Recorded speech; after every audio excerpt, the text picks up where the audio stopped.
OK，Hello，大家好，我是婷婷。那也一段时间没直播了。那我们这次的直播主题是我们最近跟一个来自日本的公链叫做 Nero， 那他们会在7月底的日本最大型的活动叫 WebX 上面去 launch 他们的新公链。那我们最近跟他们合作推出了这个 Web3 研究奖励计划说明会。那我们预计会每个月都会奖励愿意写研究文章的人。那我们接下来会讲解一下我们这个整体运作的一个机制，然后等一下也会请今天的嘉宾，也就是 Nero 的 CEO Jake 来说明一下，我们预期理想上的研究题目有哪些。好，那我先快速说一下目前这个研究奖金的一个机制。那这个研究奖金呢是会每个月的第一天，就是例如说7月的话就是7月1号，然后8月就是8月1号，然后我们会公布该月的所有奖金得主，然后以虚拟货币的方式发至得奖者的钱包地址。就例如说，假设今天的奖金是台币1200好了，那然后你可能这个月投稿，我们审核过了一星的文章，总共有3篇。那你这个月的总奖金金额就是3600台币，然后在每个月月初的时候会以目前的美金汇率转成 USDT 或者是 USDC， 然后转到你的虚拟货币钱包。那目前是没有限制每个月可以投稿几篇文章，所以假设你现在是可能可以全职的做这件事情，那你也可以一直不停的投稿，目前没有一个上限。好，然后像我每个平等星级的文章都有蛮客观的依据，像是1星的文章是解释一个概念，然后提供3个实际应用的例子，然后2星文章是说比较单一主题的多种解决方案。那像是这边其实有蛮多缩写，像是 AA 钱包，这个是最近比较有名的，叫做 Account Abstraction，的 Ethereum 最近部署的一个可以用智能合约写钱包的一个功能。然后3星文章是会希望比较完整的有一个 end-to-end 的教学，例如说如何使用某些工具，或者是解释一个观念，然后并且有包含到程式码如何操作这个东西，基本上就算是 end-to-end 的教学。4星就是我们的第2高的奖金金额，是根据研究的主题去比较多个不同的区块链应用，那根据这个研究主题去看不同区块链应用是怎么解决某个研究的，就是研究题目的特性的。好，最后5星文章是我们会有全部的清单，那全部清单上面会写说目前我们在研究上遇到的一些题目，然后希望如果对这方面有特别研究，并且可以经过团队审核，然后团队解的时候觉得说真的是对公链的开发上跟研究上是有帮助的话，那就是每篇奖金金额最高是1万台币。好，那撰稿与投稿流程，这个呢可以到时候大家再慢慢看。那这些 Medium 文章，你只要在我们的学院的 Medium 的题目Medium 的那个部落格上面，或者是你搜寻 Web3 专题研究奖金计划，应该就可以找到。好，那如果有不确定文章该写什么内容，跟不确定你自己写的大纲跟我们想要投稿想要收的奖金的文章有没有符合的话，你可以先把你的标题跟大纲就是条列式，说你大概会写哪些部分，跟文章标题先给我们看过。那如果我们看过觉得没问题，或是会给你一些 feedback 的话，那这样子你的得奖机会就会比较高。好，那接下来我会想要请 Jake 来自我介绍一下。那因为 Jake 他不是台湾人，然后他也没有办法说中文，所以到时候大家如果留言有中文的话，我就会帮忙翻译成英文给他。那等一下的题目解说也是大部分会用英文进行。好，So Jake, can you introduce yourself? Sure. Thanks, Tina. Yeah, so I'm Jake.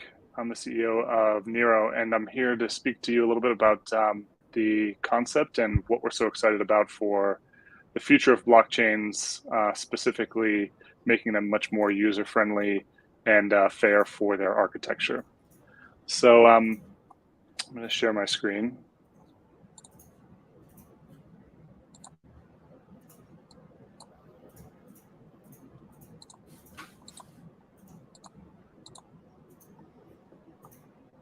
Okay, so I'll give you a little background on why we started Nero. So Nero is a public blockchain designed with flexibility and fairness at the forefront. All of this is in the spirit of making blockchains much more user-friendly for the next generation of users. As of today, most of the innovations in the application layers of blockchains have been for DeFi purposes, which I think is incredibly impressive. I feel like we've run through about 100 years of DeFi or traditional financial primitives in the span of about 5 years in DeFi. But I think that largely the community overestimates the addressable market for DeFi users and largely underestimates the addressable market for doing other really interesting, fun, creative, and useful pursuits with public blockchains. The way that we're planning on making Nero much more flexible and usable is through a few things. So one is account abstraction, which we're just starting to see some of the most interesting practices and use cases implemented in some proofs of concept. And the second is through proper incentive alignment and which will create added degrees of freedom on the blockchain. So I think so the terminal vision of Nero is going to be one of a fully modular configuration whereby the execution, settlement, and data availability layers are separated to create this sort of maximum flexibility. However, in the short term, we will achieve this through an order of magnitude better user experience by implementing the best practices of account abstraction, including proposer builder separation, no single point of failure wallets, wallet rules, smart contract wallets, and things like that. I would say that validator fairness again is one of the more important things in the architecture side, which is often overlooked in these kind of traditional validator models whereby it's usually controlled by the person holding the most assets on that chain. And we want to do this through what I would call qualitative rather than highest bidder gas auctions. And so, kind of going back to the problems, one, monolithic blockchains generally only have one speed. I think that every one of us, listening has heard the case of most blockchains looking for just like the fastest performance, the most throughput, and it's not actually what people want. Speed is one component of things that are really important on blockchain performance, but it's almost reserved for financial transactions, which again, like I said at the beginning, is only a small narrow niche of what blockchains can be useful for. I think that speed is just one element of things that can be very, very useful when trying to design around an optimal blockchain that has the greatest user adoption.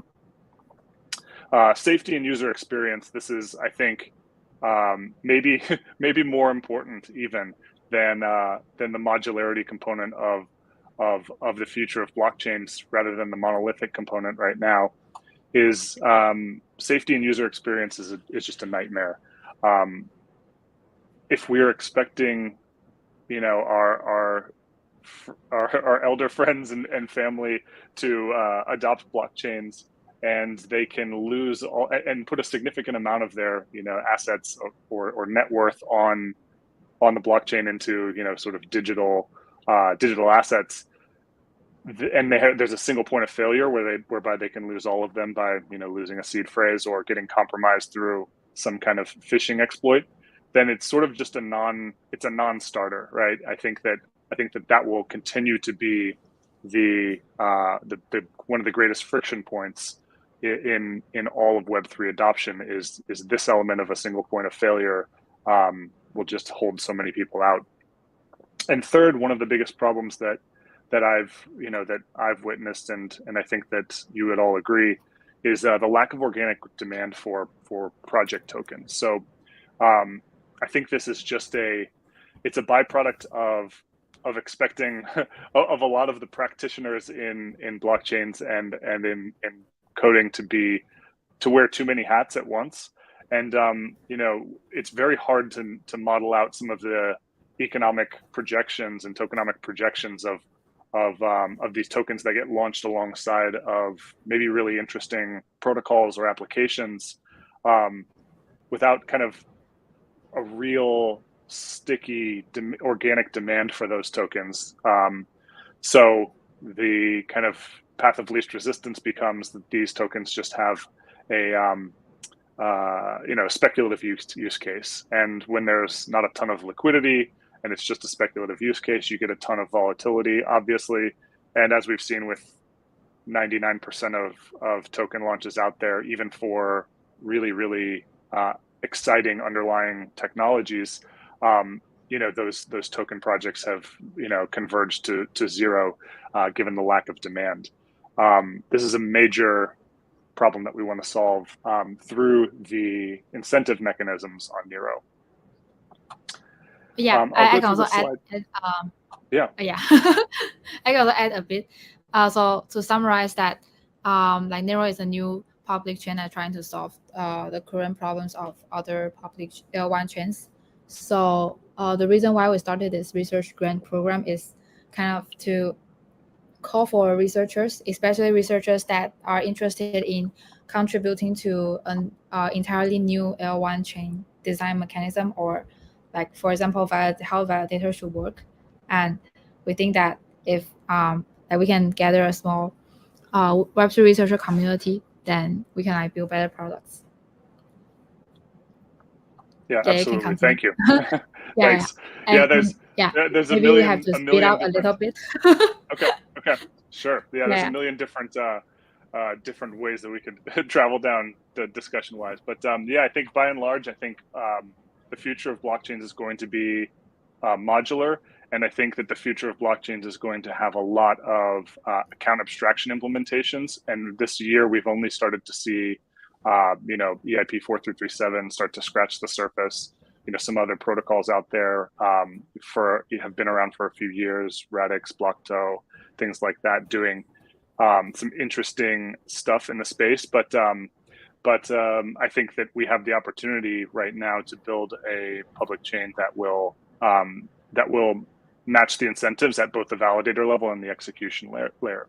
So I like to think of the monolithic versus modular argument as one that kind of is the analogy of like a toll road. So most monolithic blockchains are like a toll booth, a road that has a single toll booth that only allows one type of passenger car to flow through. With modularity, we have the idea of having the potential to having buses, tractors, semi-trucks, multiple lanes, all going through the same station at the same time. Another kind of good, decent analogy I like for the modular blockchain is kind of like choosing your own fighter. So in most video games, you have speed, agility, strength as things that you can dial up or down. Right now, all the players have the exact same characteristics on monolithic blockchains, and in order to open up those different speeds and different realms of blockchain utilization, we have to have different types of player characteristics.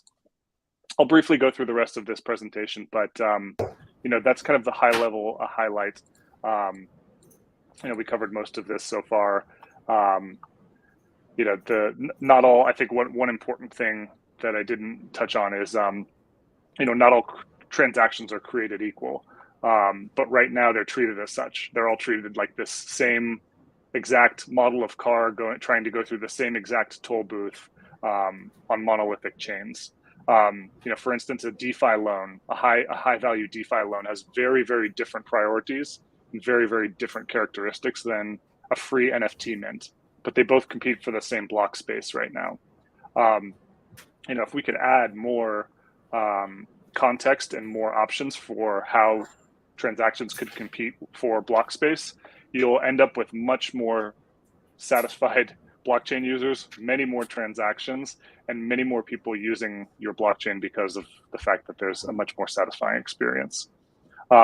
This idea I mentioned before of the degrees of freedom, choosing your own player characteristics.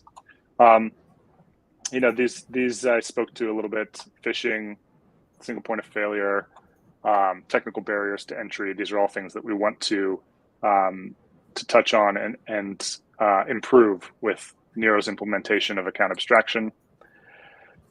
And then, as I spoke to, these tokenomic issues really tend to be project killers, because a lot of times, unfortunately, we associate token price with quality and strength of coding team and the underlying technology, when in fact it's not actually the case. But a lot of times, the teams and the people who are building are generally paid in the platform, the protocol tokens, and people need to sell them in order to use them for useful things. So I'll just kind of briefly go over a couple of these diagrams in the model, and then we can go to the questions and the things that we want to cover on the research topics. This is kind of a diagram that shows the separation of the execution, the settlement, and the DA layer. These are kind of longer term visions. As I mentioned before, a lot of this stuff is still in the theory phase, and the hypothetical phase hasn't really been tested at scale, but is where we want to get with the final vision of Nero. Early vision is going to be really heavily focused on account abstraction, because you can do things on the L1 that are modular-like. They are not exactly technically modular, but they create things like an app chain within the L1 when you think about say bundling and proposer builder separation. I can just kind of skip over this a little bit. I spoke about this a little bit more. This is a really important feature of Nero, which is choose your own gas. This is something that is enabled with account abstraction. This will be the reason that we'll solve for this lack of organic token demand, because the applications building on top of Nero can either require or incentivize their users to choose their own native token instead of choosing Nero as the gas. What this will do is it will create an obvious incentive mechanism for projects to come and build on Nero Chain, because they can create this demand that doesn't exist. I think if you just zoom out and you think about how much demand, say, Uniswap is generating for Ethereum as gas consumption, in exchange for the security and all of the things that it's actually getting, versus the L2s and things that exist that Uniswap could be operating on, I think it's a mismatch. I think that a lot of the, I think right now in terms of in US dollar terms, there's something like, 500,000. Yeah, we might have to speed up. Okay. Sure. And then we'll just kind of skip over this part and talk about the little vision here. We've got, we've already gotten to testnet, thanks to some of the people on this call very, very quickly. And we will be presenting at WebEx in the end of July in Tokyo. So, we'll kind of skip through this, and thanks for listening. I'll pass the mic back to Ting Ting. Okay. So next part is that we'll talk through the research topics that we're currently looking for, and So I have also shared the link to our Line group and also the YouTube comments and Facebook comments on under this video. And so we will separate these questions into general and research. And for general, it means that we think the topics are like easier for maybe non-Web3 savvy or people like with general background can also do the general topics. But for research topics, we think that maybe if you are more familiar with other, like the working mechanism of other chains, then it's better that you can tackle this topic when you think you're more experienced. Yeah. So I'll just go through these topics one by one, and I will briefly explain. And for some of them, I'll maybe ask Jake to explain. So the first one, research on account abstraction. So account abstraction is that, so we have talked about that this is our main focus. So as all you may know, Ethereum has already deployed account abstraction smart contracts. And we're interested at, for example, the other layer 2s and Radix and other L1 and L2 chains, like how they are using account abstraction. For example, they're using social login, or what kind of application are the existing ones. And also referring to this, because we have a article rules that if, for example, if you want to write one-star article, then maybe you can explain in your words like what is account abstraction, and then provide several actual use case according to this topic. For example, you can provide, for example, Arbitrum, like how they use account abstraction, or other L1 they have deployed. And if you want to write like 3-star article of the first question, then you'll have to provide at least some like whole snippet of or like Etherscan link on how different chains are using account abstraction, and maybe guide the developer audience into like into some of the GitHub repos, something like that. And for the second question, NFT spam and dilemma of loss and cost, and maybe Jake can explain this part. Sure. So I think the so NFT spam is only becomes an issue when transactions become cheap enough. I think that right now it's something like you could send 500,000 NFT mints to wallets on Solana for only a few $100s, which is great, but that will become a big problem if we believe that our wallets are kind of like our sacred space, and NFTs could be like email spam in the future. I'm just interested in what can be done in terms of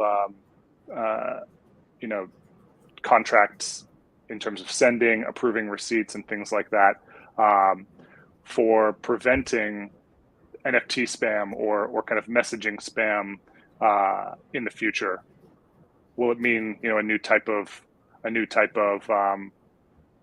token contract that people abide maybe by, a new type of EIP or a new type of NFT standard that is spam free? Because we often receive a lot of trash NFT or like marketing NFT airdropped it to our wallet, and our wallet become very bogged with those weird NFTs. Yeah, exactly. And you don't want to touch them because you don't want to interact with them. So what is your choice? Yeah, so this is more like a question for imagination, but you cannot go too beyond the implementation side. So apart from imagination, you can also suggest what are the ways of implementing, or what are some relevant projects that are solving this NFT spam issue. And the third question is, how could account abstraction help NFT marketplaces? So this is also quite general. It's because account abstraction turns every wallet into a smart contract wallet. So you can actually define relevant rules for a wallet. And for example, you can define an NFT marketplace can access, can like have your approval over, for example, like 20 minutes. And then you don't have to press approve every time when you try to interact with the NFT marketplace. So this is also more like a imagination question, but you have to make sure that in terms of account abstraction, it is okay to implement. Yeah, and there's some fees on that part too that can be fees and I guess transaction matching that can be improved from the high level. Yeah. And the next question is, does there exist a safe bridge? And so I believe that everyone has heard of a lot of hacks or attacks for cross-chain bridges. So this is a topic to explore the safety of all the bridges. And you can also type in like lean a question in threshold encryption. For example, some of the decentralized bridge are using threshold encryption to for the signature management. So for this, maybe you can list out several bridge or several cross-chain bridge, and then briefly list out their pros and cons and what kind of signature mechanism or encryption mechanism they are using, and are they centralized or are they decentralized, and is there any potential weakness of each bridge? Yeah. Yep. Can I add a couple of Twitter sure. references onto here? Okay. Yeah, I think trustless bridges versus bridges by committee, I think is a really interesting specific topic there. Here's a couple of kind of masters in their crafts speaking about these issues here that are good references. Yeah, and this doc will actually kind of continue to evolve. So you can check in from time to time, and maybe there will be more description in this doc. Yeah, and is there something like CallSwap that is 100% on-chain and trustless? This is also a decentralized swap that we think is worth exploring. And for this research topic, you can maybe break down how CallSwap currently works, and also list out the pros and cons, and describe its mechanism, and see if there is something that is able to be generalized. And also all these topics, if you have questions or you are not sure what we're talking about, you can send message in the group chat. For example, you want to write this topic, and you can and you don't know what is AA, then you can just send in the group chat, and then we can answer accordingly, or we can make this document more rich in explanation. Okay, so for the research questions, the first one is, how can AA potentially solve the MEV dilemma? And MEV is for minor extractable values. And if you are not sure about the these keywords, then you can just Google MEV, and then there will be a lot of articles explaining this. So we hope that you can answer briefly explain paymaster and bundlers. And paymaster are actually part of AA. So if you are familiar with AA, then maybe you already know paymaster. And then our bundlers are appropriate for sensitive price auction like DEX trading and AMMs. And can bundlers introduce new vampire methods for MEV if the bundler is also a trader, and also a block builder and validator. And this is a sub question to the main question here. So the sub question is like a guide. If you are not sure how to start researching, you can start by learning these keywords, and maybe you will have some new ideas.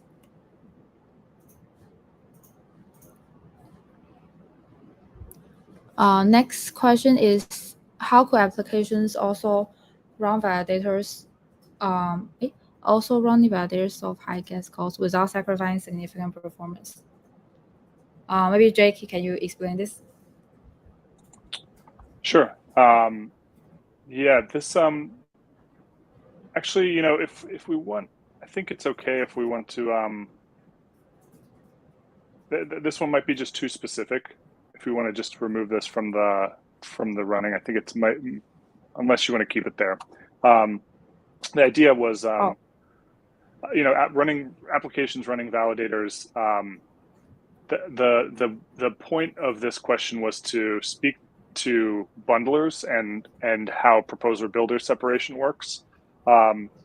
So hypothetically, if I'm a validator and I am rewarded with block rewards, but nobody else, but I'm also running an application at the same time, and I want to make sure that all of those transactions get committed. If nobody else is picking up those transactions from my application, but I'm running a validator, eventually I will be able to pick those up, in a bundle because my incentives are aligned to do so. That was kind of the thought there, but unpacking that and exploring that dynamic, which is not really the case right now on most validators versus transaction generating applications. Yeah. For example, the point is like, because currently the validator and application builder are kind of separate parties, so users will have to pay a lot of gas fee when they are interacting with applications, because if they want to get their transaction validated quicker, then they'll have to pay more gas. But if applications can run their own validator node, then maybe there can be some sponsored transaction, or they can design a custom mechanism that maybe favor their token holders. For example, if you are using Uniswap, then if your wallet has 1,000 Uni token, then maybe your transactions will get approved quicker. It's kind of like that. Exactly. Mm-hmm. Exactly. Yeah. And the next question is, what are the major advantages of PBS? How is a bundler different from a relayer?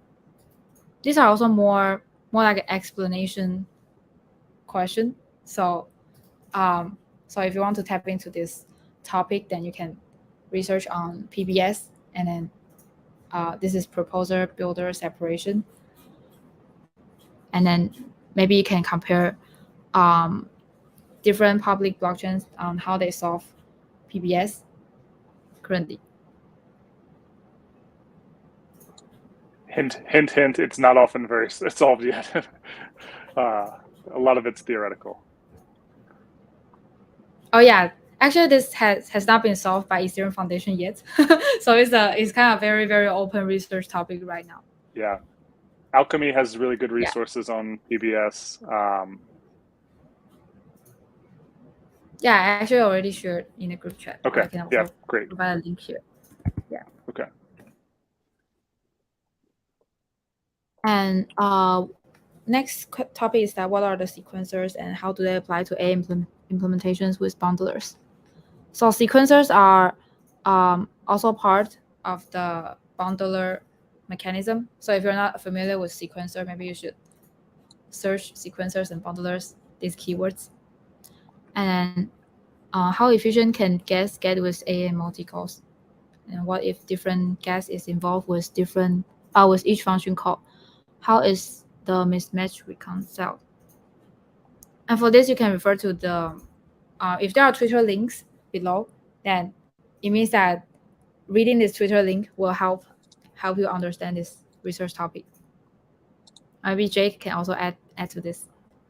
Yeah, this one's a pretty this is a very advanced question, because in an environment in L1 where you have different choices of gas, so let's just say hypothetically, a Uniswap application, swap, the application is demanding Uni token, but there's some part of a multi-call to another application where another token is demanded to use it.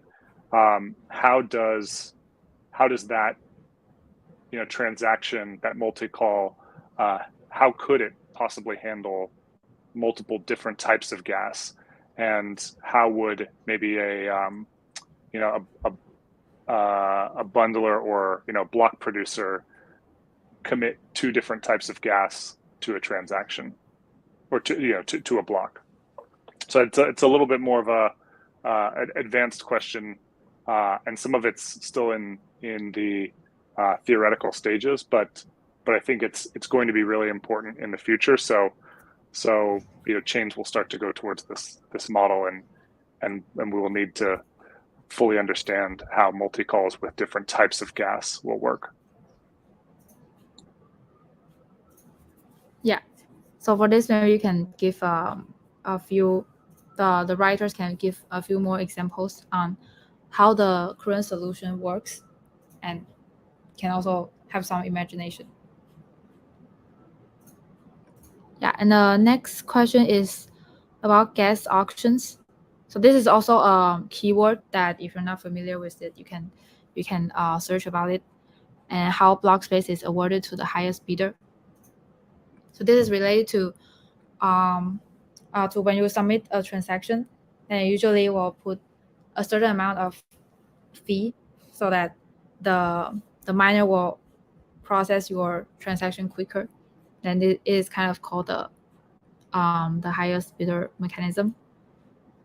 So how this works is that the most wealthiest accounts will have priority access because they can always give more transaction fee. So we would like you to discuss the way in which account restriction and alt gas could solve this. For example, the alt gas example is like the Uniswap example I just raised. Like if you're using Uniswap and alt gas, alt stands for altcoin. So any coin other than Ethereum or Ether on Ethereum is called altcoin. So if you have a lot of Uni token, and then when you try to send Uniswap transaction, you, instead of using Ether as the gas fee, you use the Uni token as gas fee. Then are there any good mechanism that if you use Uni token on Uniswap, then your transaction gets approved quicker?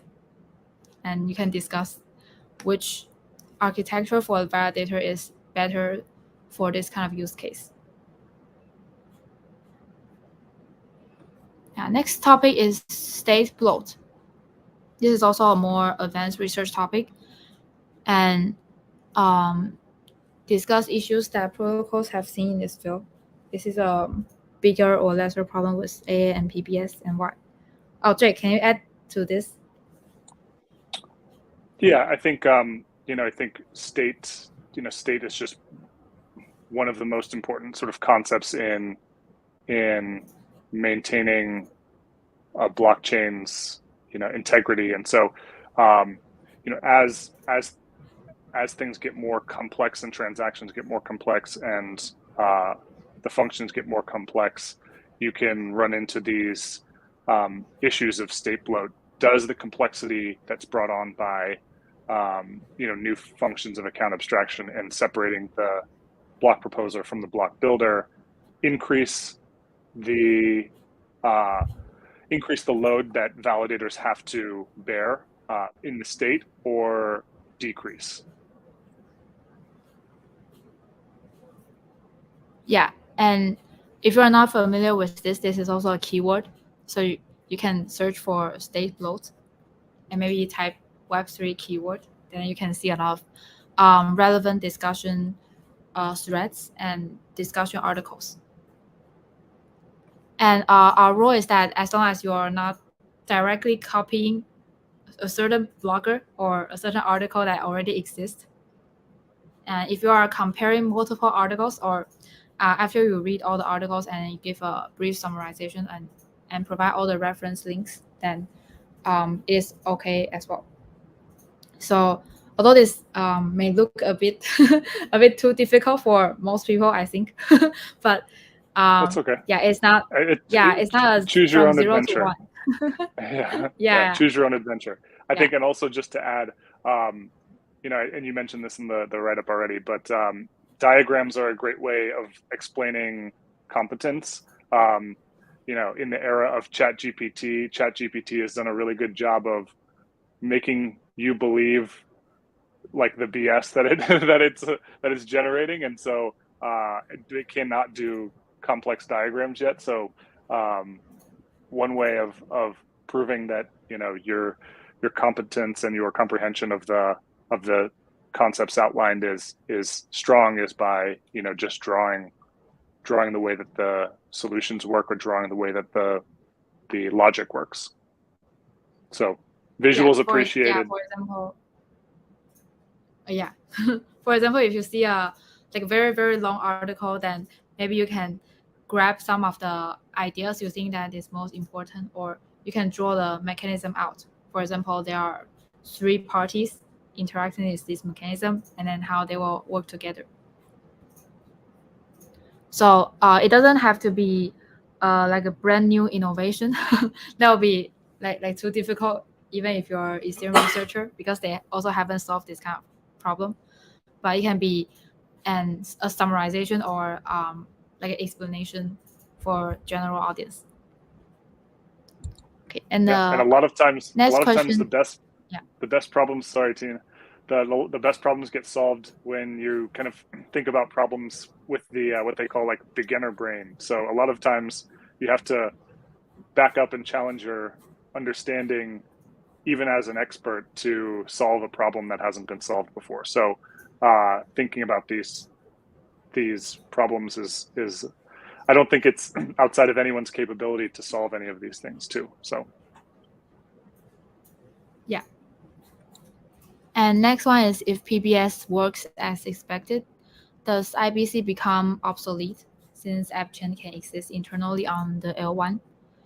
And here we see 2 new keywords. One is IBC. So this is inter-blockchain communication. You can search for the keyword. And this is AppChain is kind of like what Binance released last year. It's called I remember it's BAS, Binance Application Sidechain. Basically, it means that instead of building a new chain from scratch and then run your app in a new chain, you can actually build your own application blockchain. It's just like a dedicated layer 2, but only for your application. Like a bit like how DYDX is doing. So so this is saying that since AppChain already exists, then does previous protocol like inter-blockchain communication become obsolete, or what's their differences and what's the pros and cons?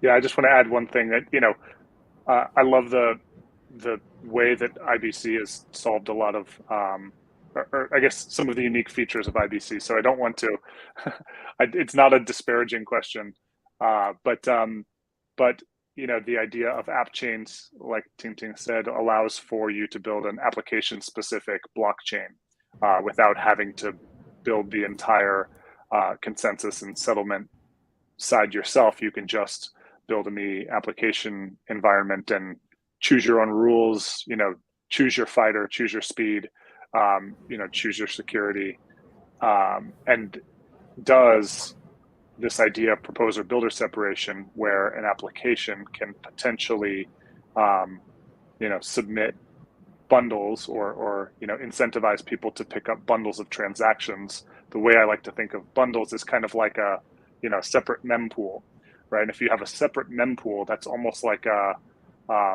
you know, it's almost like it has characteristics of a blockchain in and of itself. So proposer builder separation creates this idea of infinite mempools on an L1 if you can execute it right. So, you know, it's like IBC, but instead of inter, it's intra. So it's within it's almost like intra blockchain communication is kind of what PBS allows. So we can move on to the next question.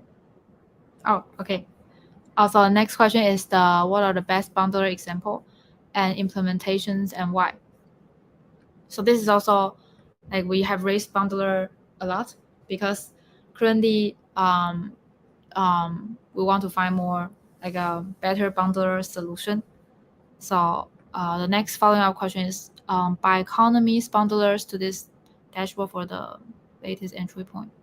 So this is where you can get references to how Biconomy designs their bundler. Or maybe Jay can also add to this. Yeah, sure. So this is more of a research gathering question, and this question can kind of go as deep or as if you find one example that you think is really strong, show that and show kind of how it works on the back end, ideally through diagrams or graphics again. And I think, so Biconomy's been working on this problem for a couple of years now, so they might be a good resource for seeing some of their implementations.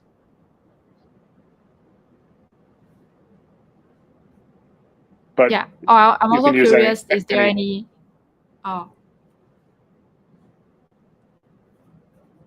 so they have been solving this bundler problem for a very long time. Is there a specific reason why you have a strong preference in Biconomy? No, it's just an example. I see. Okay. And next question is about centralization issue.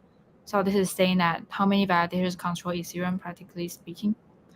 And although this may seem like a very easy question because you can just search who are the validator addresses, and there are a lot of statistics and diagram and also a lot of article about this.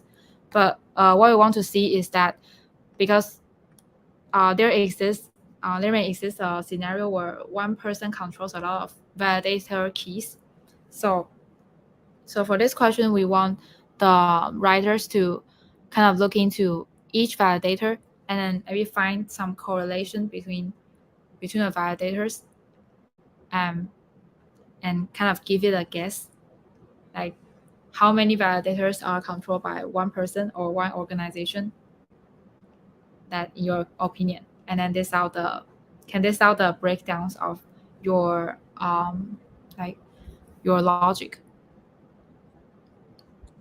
Yeah, so key things to look for: Coinbase, Lido, and Flashbots are kind of the some of the key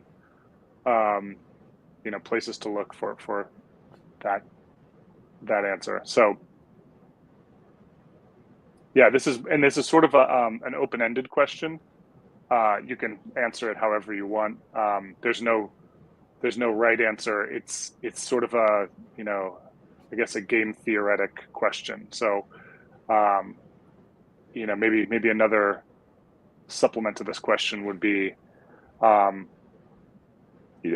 is there any single party that controls an overwhelming majority control of the validators on Ethereum? Yeah. And actually, apart from Ethereum, you can also look at some other public L1 chains like Solana. And also a very famous example is the Axie Infinity chain because they are too centralized. So several of their private keys get stolen, and then their entire chain is at risk.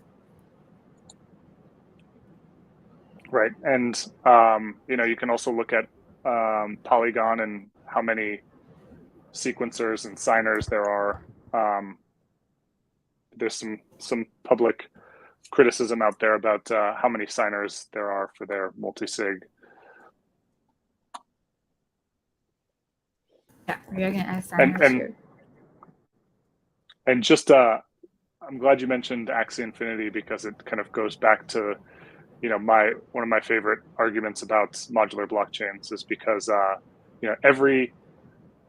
if we notice the trend, every successful application that's ever existed on Ethereum has, or another L1 that didn't have its best interests in mind, had to pivot and either create their own layer one themselves or move to another chain that better motivated and aligned the incentives of the source of the traffic and what the traffic costs and how it's rewarded. So Axie is a great example. There's a term called victim of its own success. And so a lot of times it has to do in the gaming space because there's a ton of transactions and a ton of organic demand happening. It happened also, for DeFi kingdoms, right? Similar case, they just, moved chains. Happened for, small game called Krabata on Avalanche. They were generating the most transactions of anything on Avalanche for the better part of a year, and they, that's kind of pre-Swimmer network. So all of these most successful games that are, play to earn, blockchain centric games have had to make changes because their L1 was not suitable for them. Yeah. Oh, and finally, to add to all this research topic, this is not like you can only write these topics. This is just a kind of serve as a guide.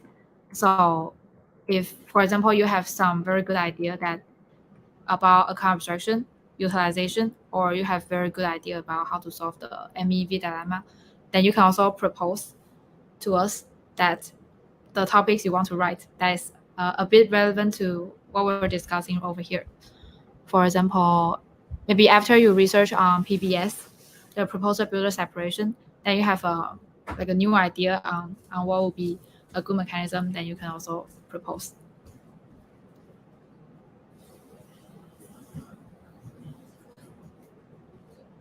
Yeah, any other things to add, Jake? I think that's it. Okay. And do you want to open it up or for any questions or? Okay, I'm not sure. Will people have questions at this stage? Okay. I just see the comment section, and maybe they need some time to digest. Process. Yeah, this is a lot. This is But yeah, the video will be on YouTube, so you can maybe press pause and then watch it over and over again.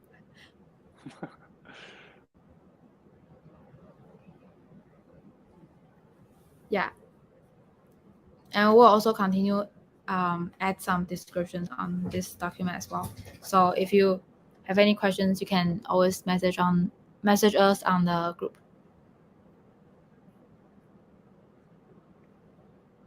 All right. Yeah, then I guess we can end here. Awesome. Okay, thank you for everyone's participation. Bye. Bye. Thank you.